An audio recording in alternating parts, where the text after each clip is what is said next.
Di setiap ons gold yang diperdagangkan hari ini, tersimpan pertarungan bernilai miliaran dolar. Bukan sekedar antara buyer dan seller, tetapi antara bank sentral yang berusaha mengendalikan inflasi, investor institusi yang mencari perlindungan, dan market yang mencoba menebak keputusan berikutnya. Hari ini, seluruh perhatian dunia tidak hanya tertuju pada Federal Reserve, tetapi juga kepada ECB. Keputusan suku bunga, pernyataan kebijakan moneter, konferensi pers Presiden ECB, hingga data tenaga kerja Amerika Serikat akan menjadi rangkaian peristiwa yang mampu mengubah arah market hanya dalam hitungan menit.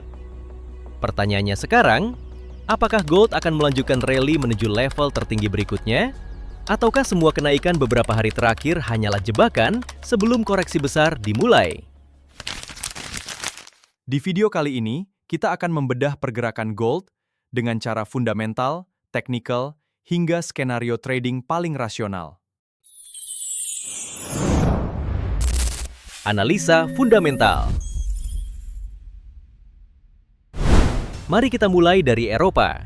Fokus utama hari ini adalah keputusan suku bunga Bank Sentral Eropa.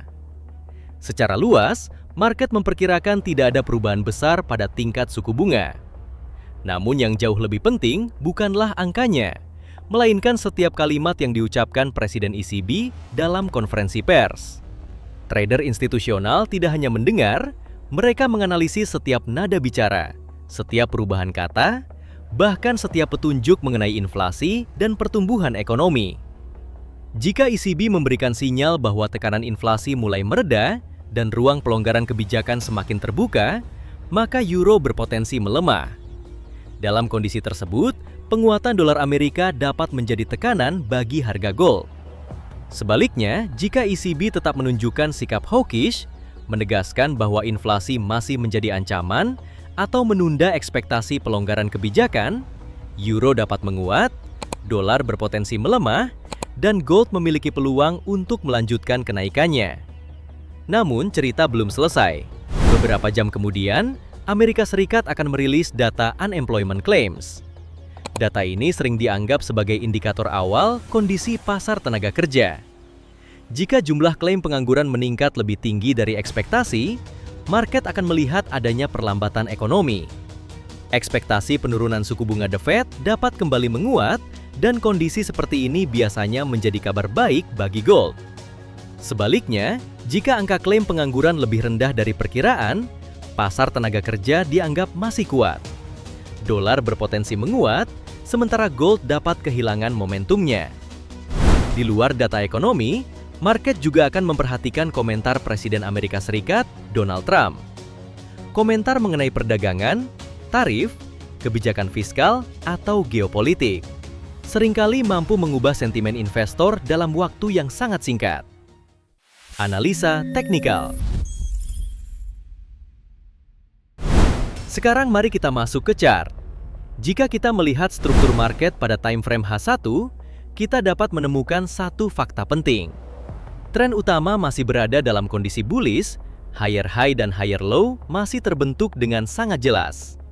Momentum kenaikan dimulai dari zona demand 4000 hingga 4040.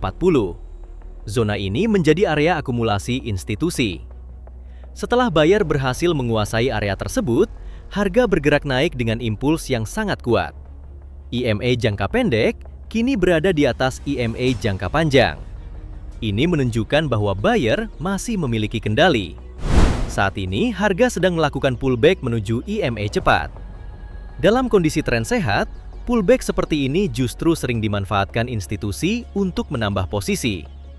Area resistance berada di kisaran 4170 hingga 4200. Area ini menjadi benteng awal seller.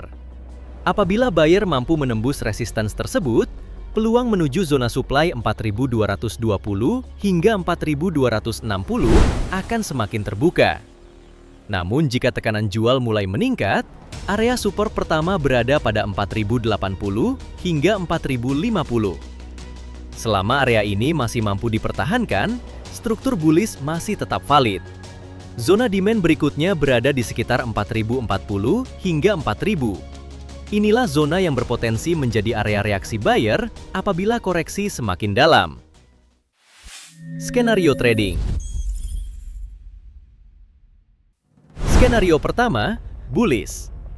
Jika harga mampu bertahan di atas area support, kemudian muncul konfirmasi bullish, maka buyer melanjutkan kenaikan menuju area resistance 4170 hingga 4200.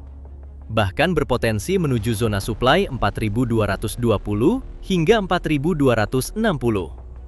Trader sebaiknya tidak mengejar harga ketika candle sudah bergerak terlalu jauh. Skenario kedua, bearish. Jika setelah rilis berita dolar menguat tajam, harga menembus area support 4080 hingga 4050. Maka koreksi menuju zona demand 4040 hingga 4000 menjadi peluang yang perlu diperhatikan. Pada fase seperti ini, disiplin menunggu konfirmasi jauh lebih penting. Pada akhirnya bukanlah tentang menebak, melainkan tentang membaca probabilitas. Menunggu konfirmasi dan mengeksekusi rencana dengan disiplin. Apakah buyer masih mampu menguasai market atau seller mulai mengambil alih? Sampai jumpa di analisa berikutnya. Jika kamu merasa analisa seperti ini membantu kamu membaca market, jangan lupa like, subscribe, dan bagikan ke sesama trader. Trade smart, manage risk, dan semoga profit konsisten.